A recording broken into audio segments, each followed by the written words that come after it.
चलें, अब रिकॉर्ड होना स्टार्ट हो गया।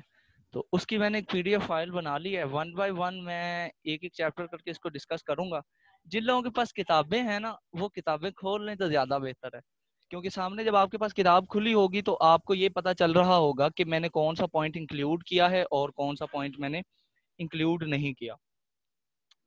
अब सिंपल सी बात ये कि 4 हमारे पास पेपर्स हैं, 300 उनके पेजेस हैं।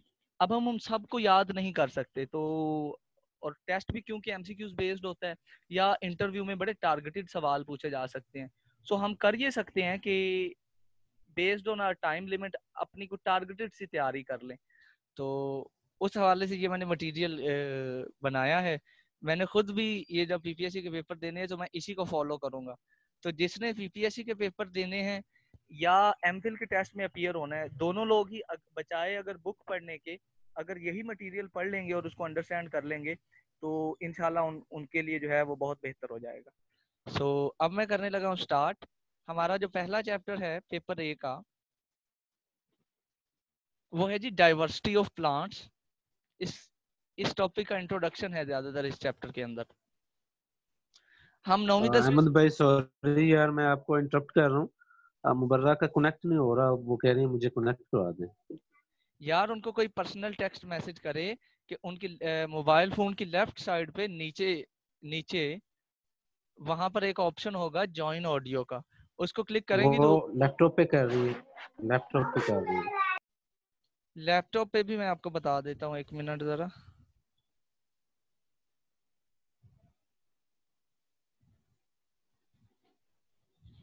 लैपटॉप पे तो ऑटोमेटिकली कनेक्ट हो जाता है। उनको उनको फिर कहीं मोबाइल पे कर लें दोबारा या कोई, या अगर नहीं भी हो रहा, अगर उनको ज्यादा इशू आ रहा है लैपटॉप पे चेक कर लें, अगर हो जाता है तो ठीक है, नहीं तो फिर मैं बाद में रिकॉर्डिंग तो सेंड कर ही दूंगा, कोई मसला नहीं है। चले, अच्छा। अब एक तो ये है कि ये ऑलमोस्ट 13 पेजेस की फाइल है और आपने थोड़ा सा जो है वो इत्मीनान रखना है, सब्र रखना है कि हम इसको कंप्लीट कर लें। दूसरी बात ये है कि अभी मुझे आइडिया है कि कुछ लोगों के जहन में ये आ रहा होगा कि हम चलो ये फाइल ही दे देना हमें अहमद और हम सेशन नहीं सुनते, तो मुझे तो कोई इतराज नहीं होगा इस बात पे भी। लेकिन अगर आप लोग सिर्फ फाइल को देखेंगे ना तो बहुत सारी चीजें आपको समझ नहीं आएंगी। सो मेरा सजेशन यही होगा कि आप लोग ये पूरा सुन लें और फिर मैं आपको फाइल शेयर कर दूंगा बाद में। जनाब अली स्टार्ट करते हैं। हम 9वीं 10वीं से पढ़ते आए हैं क्लासिफिकेशन सिस्टम्स, और हमें ये पढ़ाया गया है कि 5 किंगडम्स होते हैं जिनके नाम आप लोग जानते हैं।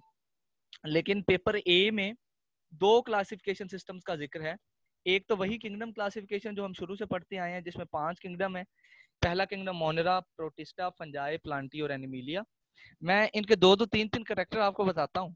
इन 5 में से एक जो किंगडम है वो प्रोकैरियोटिक सेल्स वाला है, यानी उसके जो ऑर्गेनिजम्स हैं वो प्रोकैरियोट्स हैं, और वो है मोनेरा। बाकी जो 4 किंगडम है प्रोटिस्टा, फंजाई, प्लांटी और एनिमिलिया, ये चारों के चारों यूकैरियोट्स के किंगडम है और इनके सेल्स यूकैरियोट्स होते हैं। अगर हम इनके डिफरेंस की बात करें तो प्रोकैरियोट्स में न्यूक्लियस नहीं होता, यूकैरियोट्स में न्यूक्लियस होता है। प्रोकैरियोटिक सेल सिंपल होता है, यूकैरियोटिक सेल कॉम्प्लेक्स होता है। प्रोकैरियोटिक सेल में मेम्ब्रेन बाउंड ऑर्गेनेल्स नहीं होते, यूकैरियोटिक सेल में होते हैं। प्रोकैरियोट्स का राइबोसोम छोटा होता है, यूकैरियोट्स का राइबोसोम बड़ा होता है। इसके अलावा प्रोकैरियोट्स के फ्लैजेला छोटे होते हैं, यूकैरियोट्स के फ्लैजेला बड़े होते हैं। ये मैंने कुछ डिफरेंसेस थे जो आपको जल्दी जल्दी बता दिए हैं। आगे चलें तो एक और क्लासिफिकेशन सिस्टम हमारे पास है जिसको हम कहते हैं डोमेन क्लासिफिकेशन सिस्टम। पूरे ऑर्गेनिजम्स को 3 डोमेन्स में भी डिवाइड किया जाता है। ये एक और तरह का क्लासिफिकेशन सिस्टम है। पहली डोमेन है आर्किया। इसमें प्रोकैरियोटिक ऑर्गेनिजम्स शामिल हैं, लेकिन ये वो ऑर्गेनिजम्स हैं जो बहुत प्रिमिटिव थे, जो सबसे पहले वाले बैक्टीरिया थे, इस डोमेन में उनको शामिल किया गया है। दूसरी डोमेन यू बैक्टीरिया की है। ये आज के मॉडर्न डे वाले बैक्टीरिया हैं जो आजकल पाए जाते हैं, लेकिन ये भी प्रोकैरियोट्स हैं।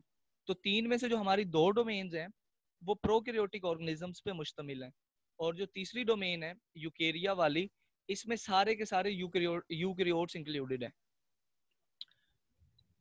अब मैंने एक नीचे एक लाइन लिखी हुई है यूकेरिया के कि they are more closely related to archaea than you bacteria.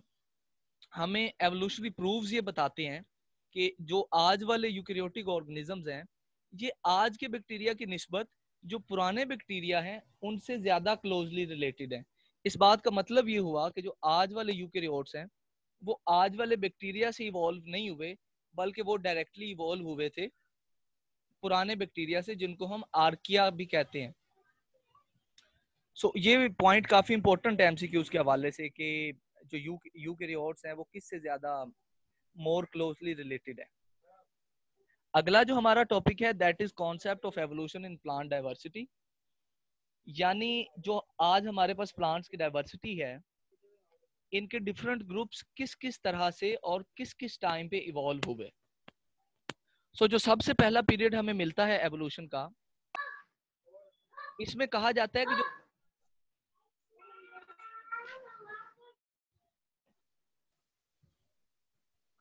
अच्छा, मुझे किसी ने नहीं बताया कि स्क्रीन शेयर नहीं है। आप लोग मुझे बोल के बता देते, अभी मेरी नजर पड़ी है साइमल्टेनियसली, तो मुझे पता चला है कि स्क्रीन शेयर ही नहीं हो रही। आपकी फोटो आ रही।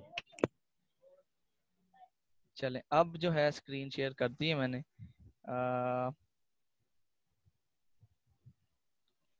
अच्छा,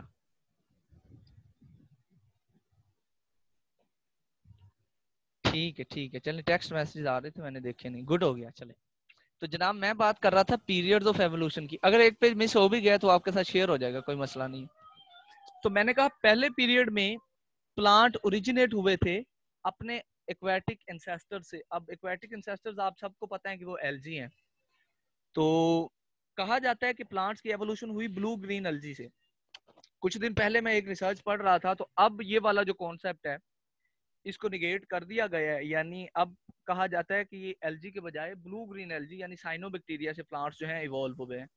लेकिन अब क्योंकि बुक में ग्रीन एलजी लिखा हुआ है, जिसको हम क्लोरोफाइटा भी कहते हैं, तो हम अपने एग्जाम्स में या इंटरव्यूज में इसी को ही फॉलो करेंगे, उन चीजों पे जाने की जरूरत नहीं है। जो टाइम था जिस टाइम पे ये एवोल्यूशन हुई, वो पीरियड था mid Silurian period, 425 million years. मैं मिलियन यहाँ लिखना भूल गया। उस टाइम पे ये एवोल्यूशन हुई। सबसे पहले प्लांट एक्वेटिक एनवायरनमेंट से लैंड पे आए। क्यूटिकल फॉर्मेशन इस दौर में हुई थी और वास्कुलर टिश्यू भी इसी टाइम पे बने थे। अगर हम आगे चलें, दूसरे पीरियड की बात करें, तो इस पीरियड में डाइवर्सिफिकेशन ऑफ वास्कुलर प्लांट्स हुई, यानी जो प्लांट्स लैंड पे आ चुके थे उन्होंने डाइवर्सिफाई करना शुरू किया। डिवोनियन पीरियड इस टाइम को कहा जाता है। 400 मिलियन ईयर्स पुराना ये दौर है। और इस टाइम पे नॉन सीडेड प्लांट बने। अब नॉन सीडेड प्लांट्स आपको पता है उनमें ट्रीडोफाइट्स शामिल है, जो कि जिनमें सीड नहीं होता। इसके बाद अगर हम आगे चलें थर्ड पीरियड पे, तो this is the time when seed evolved. इस टाइम पे आके, इस पीरियड में आके सीड इवॉल्व हुआ। ये कुछ 360 मिलियन ईयर्स बैक अगर हम जाएं तो उस टाइम पे ये प्रोसेस हुआ। और इसी टाइम के दौरान जिम्नोस्पर्म्स की भी एवोल्यूशन हुई थी। और ये वो टाइम था जब डिवोनियन पीरियड एंड हो रहा था। अच्छा, ये पीरियड्स और एरा जो हैं, ये एक अलहदा से एक टॉपिक है, और ये भी सब लोगों को तैयार करना चाहिए। आप लोगों को पता होना चाहिए कि कितने एराज हैं और उनमें कितने कितने कितने पीरियड्स हैं। उनके नाम और उनकी तरतीब एटलीस्ट याद होनी चाहिए, अगर ईयर्स याद नहीं भी होते तो अब ये क्योंकि एक अलहदा टॉपिक था तो फिर मैंने इन चीजों को इंक्लूड नहीं किया। चौथा पीरियड फाइनल पीरियड। अब आप सीक्वेंस देखें तो पहले सीक्वेंस में प्लांट जो है वो पानी से लैंड पे आए। दूसरे पीरियड में लैंड वाले प्लांट्स की डाइवर्सिफिकेशन हुई, नॉन सीडेड प्लांट बने। नॉन सीडेड प्लांट से फिर सीडेड प्लांट बने, जिनको हम जिम्नोस्पर्म्स कहते हैं, थर्ड पीरियड में। और फिर फोर्थ पीरियड जो है, ये वो पीरियड है जब फ्लावरिंग प्लांट्स इवॉल्व हुए। 130 मिलियन ईयर्स अगर हम बैक जाएं तो उस टाइम की ये बात है। उस वक्त जो पीरियड चल रहा था उसको क्रिटेशियस पीरियड कहते हैं। और जो प्लांट्स उस टाइम इवॉल्व हुए उनको हम एंजियोस्पर्म्स कहते हैं। और आप सबको पता है कि ये मोस्ट मॉडर्न प्लांट्स हैं जो एंजियोस्पर्म्स हैं। इतनी कुछ चीजें मैंने पहले चैप्टर से इंक्लूड की हैं और यही काफी हैं आप लोगों के करने के लिए। जिन लोगों के पास बुक्स खुली हुई हैं, अगर उन्होंने बुक में से कोई सवाल पूछना हो जो उनको लगता हो कि वो मैं मिस कर गया हूँ, तो आप लोग वो मतलब कर सकते हैं, या अगर किसी ने कोई सजेशन भी देना हो तो वो दे सकता है। तो मीनवाइल हम उसको चेक करते रहेंगे। चले, चैप्टर 2 है जी वायरसेस का। अब ये जिसका माइक ऑन है वो ऑफ कर ले। फरहत का माइक ऑन है, उसकी आवाज आ रही, मैं खुद ही म्यूट कर देता हूँ सबका माइक, तो फिर जिसने बोलना हो जब वो अपना माइक खुद अनम्यूट कर ले। चले, अगला चैप्टर है हमारा वायरसेस का। अब वायरसेस का चैप्टर उन्होंने पहले ही लिख दिया, क्योंकि हम इनको किंगडम्स में इंक्लूड नहीं करते, तो पहले हम इनको डिस्कस करके इनका मसला हल कर लेते हैं। वायरस का जो लफ्ज है ना जी, वो आया है वैनम से। वैनम का मतलब आपको सबको पता है कि जहर होता है। तो जब शुरू शुरू में वायरसेस डिस्कवर हुए थे, तो हर वायरस जो है उसका ताल्लुक किसी न किसी डिजीज या किसी न किसी खराबी के साथ होता था, जिस्म में या प्लांट्स में। तो उन्होंने फिर इस पार्टिकल को नाम ही वायरस का दे दिया कि ये तो है ही पॉइजनस पार्टिकल है। इनके बारे में कहा जाता है कि ये नॉन सेलुलर है, नॉन लिविंग है, ये लिविंग नहीं होते और इन्फेक्शियस होते हैं, हमेशा इन्फेक्शियस होंगे। कोई भी वायरस ऐसा नहीं है जो इन्फेक्शन काज ना करता हो। Consist of DNA and proteins. यहाँ पे मैंने लिखना था न्यूक्लिक एसिड, क्योंकि बुनियादी तौर पे वायरस जो है उनमें न्यूक्लिक एसिड होता है और उनके बाहर प्रोटीन का कोट होता है। तो वो न्यूक्लिक एसिड डीएनए भी हो सकता है और आरएनए भी हो सकता है। They reproduce only living organisms. आप सबको पता है कि जब तक बॉडी से बाहर होंगे they just behave like non living things, लेकिन जैसे ही बॉडी के अंदर आते हैं ये बॉडी का मेटाबॉलिज्म सिस्टम यूज करना शुरू करते हैं और उसको यूज करते हुए फिर ये अपनी रेप्लिकेशन करते हैं और नए जो हैं वो ऑर्गेनिजम्स बनाते हैं। ऑब्लिगेट इंट्रासेलुलर पैरासाइट्स हैं। ऑब्लिगेट ऐसा पैरासाइट होता है जो अपने होस्ट के अलावा कहीं भी रेप्लिकेशन नहीं करता और उसकी ग्रोथ नहीं हो सकती। इंट्रासेलुलर ऐसा पैरासाइट होता है जो सेल के अंदर जो है जाके ग्रोथ करता है और रेप्लिकेट करता है। So they are both obligate and intracellular, यानी ये सेल के अंदर जाके ग्रो करते हैं और रेप्लिकेट करते हैं, और दूसरी बात अपने होस्ट के अलावा किसी भी होस्ट के ऊपर जिंदा नहीं रह सकते। पैरासाइट आपको पता ही है क्या होता है। They lack metabolic machinery. इनमें मेटाबॉलिक मशीनरी बिल्कुल भी नहीं होती, होस्ट की मेटाबॉलिक मशीनरी इन्होंने यूज करनी है। अगली हेडिंग जो मैंने बनाई है वो है जी जनरल स्ट्रक्चर। इनकी कंप्लीट स्ट्रक्चर को हम व्रियोन भी कहते हैं। व्रियोन। अब यहाँ पर मैं एक एडिशन करता चलूं, अगर आप 10वीं की बुक पढ़ोगे, अगर किसी ने पढ़ी है तो उसमें ना दो वर्ड लिखे हुए हैं, एक लिखा हुआ है व्रियोन और एक लिखा हुआ है प्रियोन। वहां पर व्रियोन की डेफिनेशन लिखी हुई है कि अगर वायरस सिर्फ और सिर्फ न्यूक्लिक एसिड पे मुश्तमिल है तो हम उसको व्रियोन कहते हैं, और अगर वायरस सिर्फ और सिर्फ प्रोटीन पे मुश्तमिल है तो हम उसको प्रियोन कहते हैं। ये डेफिनेशंस एफएससी के हिसाब से और हमारी अगली बुक्स के हिसाब से गलत है। यानी वहां पे कहा गया है कि अगर व्रियोन सिर्फ न्यूक्लिक एसिड पे मुश्तमिल है तो हम वायरस अगर न्यूक्लिक एसिड पे मुश्तमिल है तो हम उसको व्रियोन कहेंगे, लेकिन एक्चुअली जो वायरस की पूरी बॉडी है ना उसको हम व्रियोन कहते हैं। तो ये करेक्शन आप लोगों ने कर लेनी है। दूसरी बात, जो प्रियोन की डेफिनेशन 10th में लिखी हुई है कि अगर वायरस सिर्फ प्रोटीन पे मुश्तमिल हो तो प्रियोन उसको कहते हैं, वो भी गलत है। उसको मैंने सर्च नहीं किया कि प्रियोन एक्चुअली होता क्या है, वो आप लोग खुद कर लीजिएगा। नेक्स्ट है जी हमारे पास अगला पॉइंट जो है, वायरस की पूरी बॉडी आमतौर पर न्यूक्लिक एसिड और कैप्सिड से बनी होती है। यानी अंदर न्यूक्लिक एसिड जो कि डीएनए और आरएनए में से कुछ भी हो सकता है, और बाहर कैप्सिड। ये कैप्सिड वो प्रोटीन कोड है जिसकी मैं कुछ देर पहले बात कर रहा था। सो दो चीजें होंगी नॉर्मली एक वायरस के अंदर, न्यूक्लिक एसिड और उसके बाहर कैप्सिड।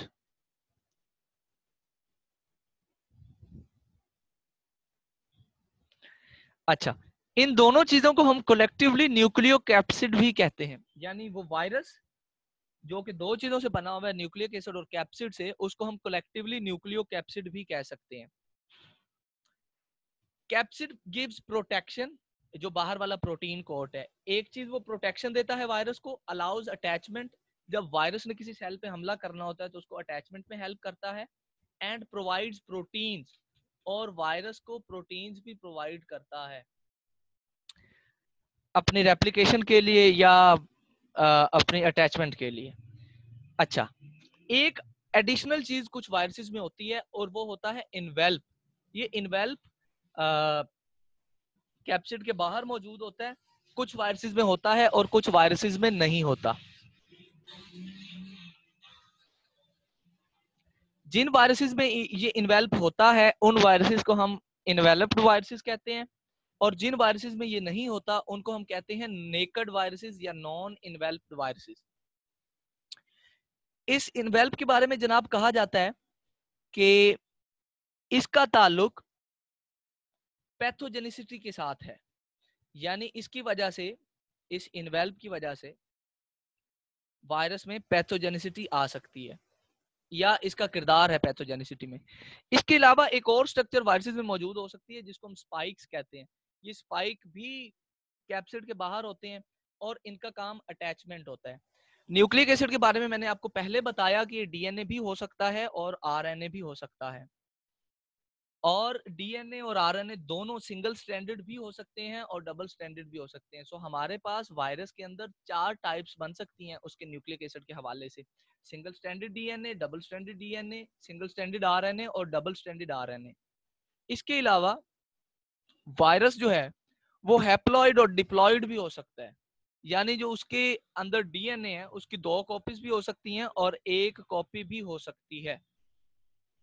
एक और पॉइंट जो बहुत इंपॉर्टेंट है आरएनए वायरसेस के हवाले से वो ये है कि ये 2 टाइप्स के हो सकते हैं, या आरएनए वायरस प्लस स्ट्रैंड वाला होगा या आरएनए वायरस नेगेटिव स्ट्रैंड वाला होगा।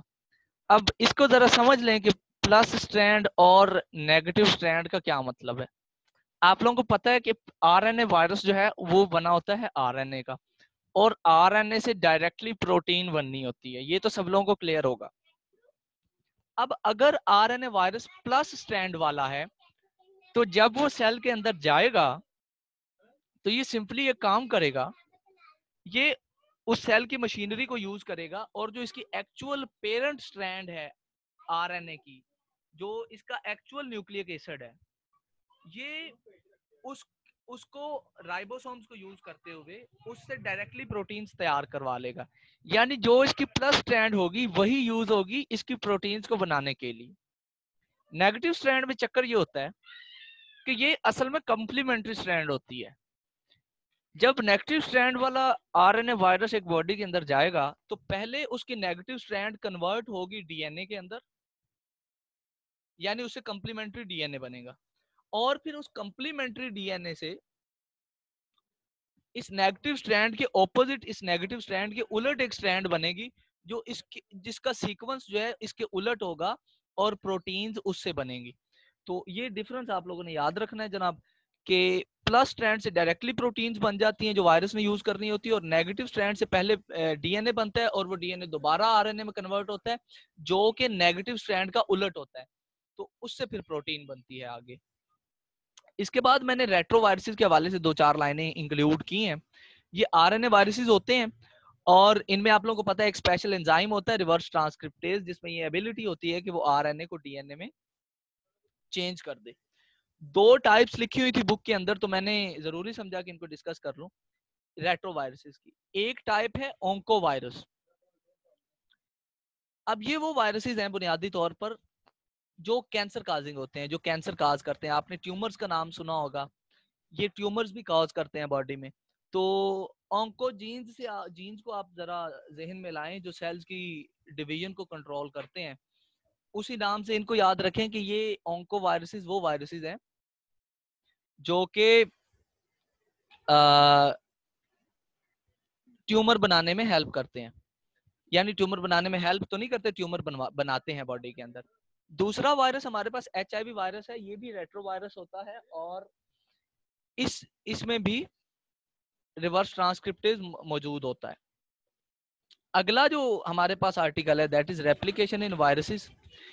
ये मैंने रेप्लिकेशन के जनरल 4 स्टेप लिखे हैं। सबसे पहले वायरस आता है बाहर से, सेल के ऊपर आके पेनिट्रेट करता है। अब पेनिट्रेशन के डिफरेंट जो है वो मेथड हो सकते हैं। अगर उसके पास इन्वेल्प नहीं है तो वो डायरेक्टली आके अपने कैप्सिड के साथ जो है वो पेनिट्रेट करेगा। बाज़ औक़ात ये हो सकता है कि वो कैप्सिड समेत ही अंदर चला जाए, बाज़ औक़ात ये हो सकता है कि उसका कैप्सिड बाहर रह जाए और उसका जो न्यूक्लिक एसिड है वो अंदर चला जाए सेल के। जिसमें कैप्सूल होगा वो इन्वेल्प होगा, आई एम सॉरी, जिसमें इन्वेल्प होगा उसका इन्वेल्प बाहर रह जाएगा और उसका कैप्सिड और न्यूक्लिक एसिड दोनों जो है वो अंदर चले जाएंगे सेल के अंदर। अब सेल के अंदर जब चला जाएगा वायरस तो फिर ये रेप्लिकेट करेगा सेल की मशीनरी को यूज करते हुए। जब रेप्लिकेट कर लेगा अपना कैप्सिड भी उससे तैयार करवाएगा। जब न्यूक्लिक एसिड और कैप्सिड दोनों तैयार हो जाएंगे तो फिर ये अपने आप को असेंबल करेगा, और जब असेंबली हो जाएगी तो अल्टीमेटली ये उस सेल को डिस्ट्रॉय करेगा और वहां से रिलीज हो जाएंगे प्रियॉन्स। बाज केसेस में ऐसा हो सकता है कि सेल की डिस्ट्रक्शन ना हो और सेल जिंदा रह जाए वायरस की रेप्लिकेशन के बाद भी, but in most of the cases ये देखा जाता है कि सेल डिस्ट्रॉय हो जाता है। अगला टॉपिक है जी हमारे पास वेरिएशन इन रिप्रोडक्टिव साइकिल्स। आमतौर पे वायरसेस जो हैं वो दो तरह के रिप्रोडक्टिव साइकिल्स वायरसेस में देखने में आए हैं, हम उनको डिस्कस करेंगे। ये थोड़ी सी वेरिएशन हर एक टाइप के हवाले से उन्होंने बताई है कि किस टाइप में कौन सी वेरिएशन हो सकती है रिप्रोडक्टिव साइकिल के हवाले से। एनिमल वायरसेस की अगर हम बात करें तो मैंने आपको अभी बताया था ऊपर कि जिन वायरसेस में इन्वेल्प होगा, इन्वेल्प बाहर रह जाएगा और कैप्सिड और न्यूक्लिक एसिड अंदर आ जाएगा। दूसरा पॉइंट एनिमल वायरसेस के बारे में ये है कि कुछ एनिमल वायरसेस जो हैं वो रेट्रोवायरसेस होते हैं, जैसे कि आपको पता है एचआईवी। तो एचआईवी हम हमारे ऊपर, हम ह्यूमंस के ऊपर अटैक करता है और हम एनिमल्स हैं, सो हम इसको एनिमल वायरसेस की कैटेगरी में कैटेगराइज कर सकते हैं। ये जो वायरस है रेट्रो वायरस, जब इसकी रेप्लिकेशन होनी होती है तो इसका आरएनए जो है वो पहले डीएनए में कन्वर्ट किया जाता है, फिर ये जो है अपने आप को होस्ट के डीएनए में इनकॉर्पोरेट करता है और फिर नया डीएनए सिंथेसाइज होता है। यानी जो इसका डीएनए, आरएनए से डीएनए बना, डीएनए ने अपने आप को सेल के डीएनए के अंदर इनकॉर्पोरेट कर लिया, फिर उस पूरे डीएनए की रेप्लिकेशन हुई और रेप्लिकेशन के बाद सेल का अपना डीएनए भी रेप्लिकेट हो गया, उसकी कॉपी बन गई और रेट्रोवायरस की भी कॉपी बन गई। फिर ये अपने आप को वहां से डिटैच कर लेता है, एक कॉपी के बाद करे या जितनी भी कॉपीज बनानी है, और फिर जो है ये अगले सेल्स को जाके अटैक करता है।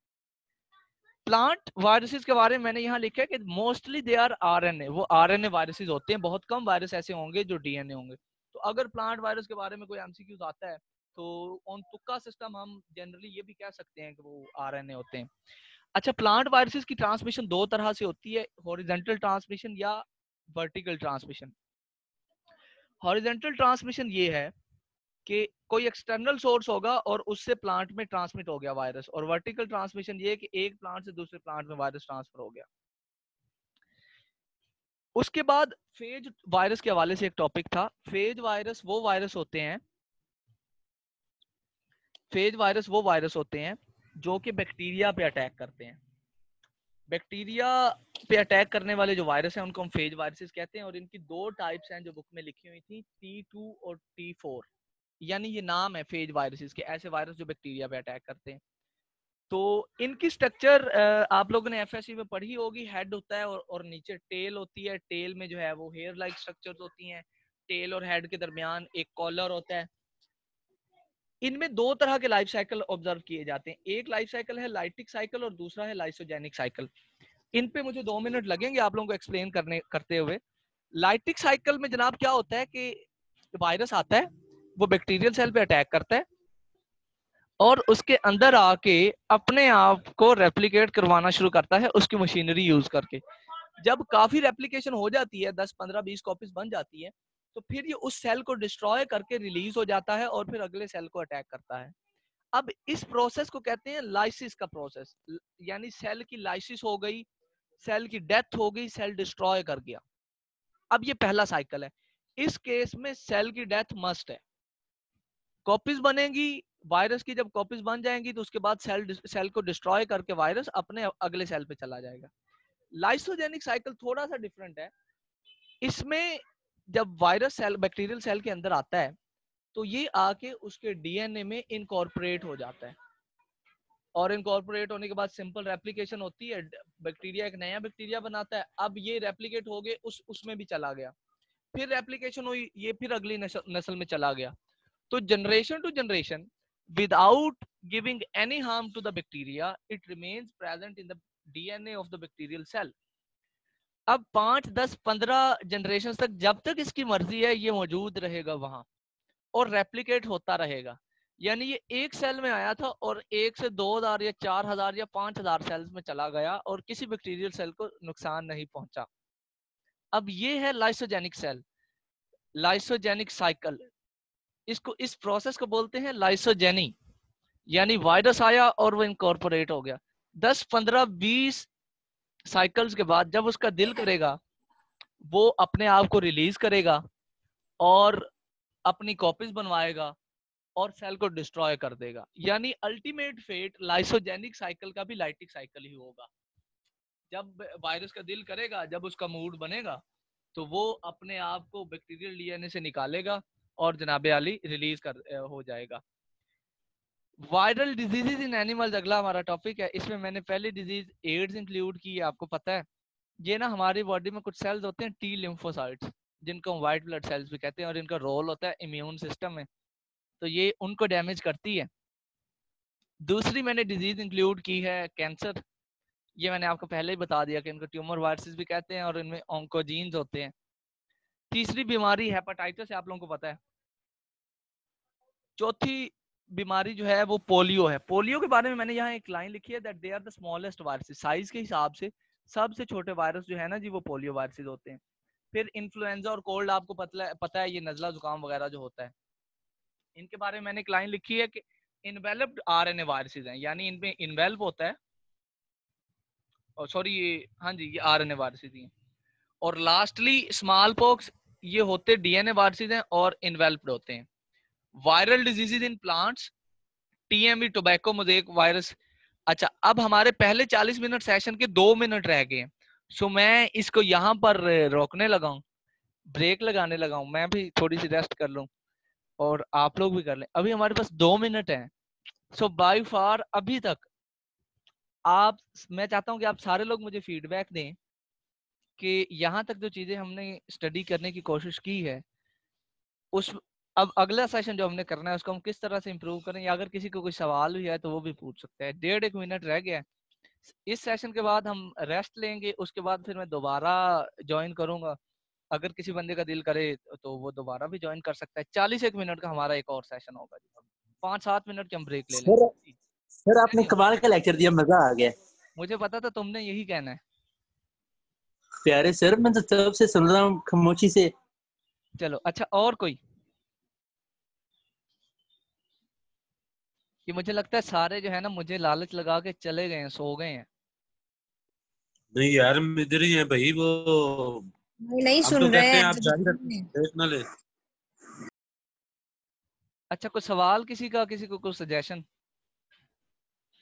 सजेशन ये है कि ब्रेक नहीं होनी चाहिए। ब्रेक अब नहीं, ब्रेक 5-1 मिनट की तो लेनी पड़ेगी ना। चलें ठीक है, जल्दी आए, हम वेट कर रहे हैं। Oh my God. या मजाक नहीं करें, हम सीरियस हैं भाई। चले चले, ठीक हो गया। और कोई सवाल हो किसी का? यहाँ तक किसी ने बुक में से कोई चीज पूछनी हो, अगर किसी के पास बुक है तो।